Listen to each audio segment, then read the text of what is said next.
Don't you hate when your child does not stand up for themselves? It seems like they just constantly allow themselves to be taken advantage of by other children. Example, at school, a child never shares their toy or food, but yet your child is always in return sharing with that same selfish child. This gets us parents upset because we feel like our child is not getting a fair deal in sharing stuff. Or a kid just keep on pushing them around, yet your kid does not fight back. And you just say in your mind, what a wimp. And no matter how many times you say, don't you ever let anybody take advantage of you, hear me? They say, I'm not daddy. If somebody hits you, you make sure you hit them back. Don't you ever let yourself become any punching bag, you hear me?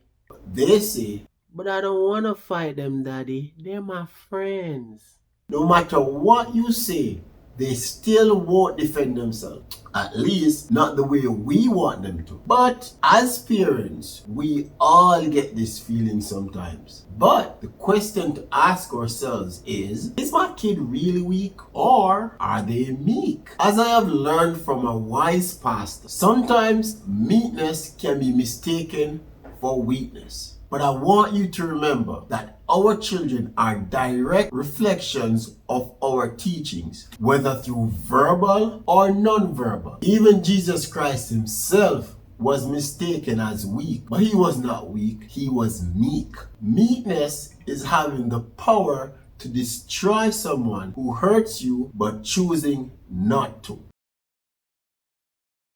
Remember, we were the one that taught them to say, please, thank you, I'm sorry. We taught them to share, no biting, no fighting, and we taught them to forgive people. We taught them all these wonderful attributes, but we get upset when we see them forgiving another kid for something that we think did not deserve forgiveness. At least until revenge was achieved, of course. We get upset if our children constantly plays with another kid who plays unfair or rough and many other situations. We get upset when our child chooses to do good to another kid even if that kid keeps doing bad stuff to them. See, when the situation gets more technical, that is when we parents want to bend the do good to your neighbor rule because somehow it seems like our children are losing to another kid who is behaving like spoiled brats. And I don't know about you, but I can't stand to see a spoiled kid get their own way. So we get upset when our children practice the good attributes we taught them and we force them to do things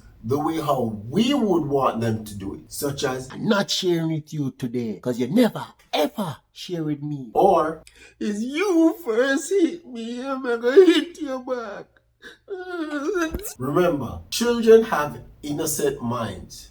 For the most part, that is. So they won't feel the same way we adults do and handle things the way we would. Sometimes our hurtful past causes us adults to handle situations in a way that would get revenge or in a way that would cause us to never get hurt by that person again. For instance, getting cheated on in a dating relationship.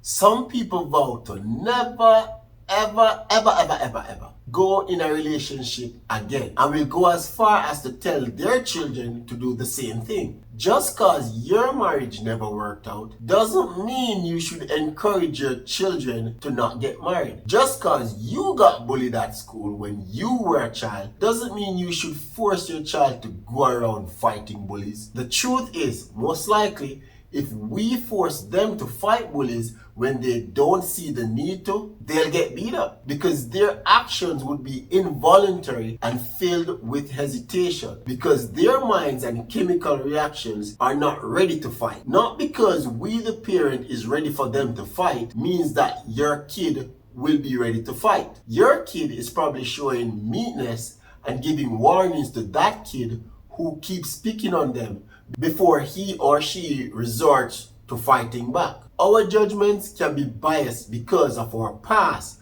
but our children's judgments usually are not compromised by their past because most likely they have not experienced any hurt yet. It doesn't mean that we should change the teaching rule of do good to your neighbors because we got hurt. We probably made dumb decisions along the way, and that's why we got hurt. Doesn't mean that your child will make that dumb decision in that instance. Teach them to not do your dumb decisions, rather than teach them against the good manners rule, such as share, care, love, get married, help the poor, and many more. Let us remember, our kids are humans with brains, and one of our main duties as parents is to teach them to use it to make good decisions instead of using our emotions to make decisions. The truth is that our children won't necessarily handle things the way we do, but based on the good manners and teachings they have learned, they will act accordingly. Listen carefully to what I'm saying. It's not that we parents should let our children be taken advantage of many times so that they will learn. That's not what I'm saying. That would be ridiculous and could scar them.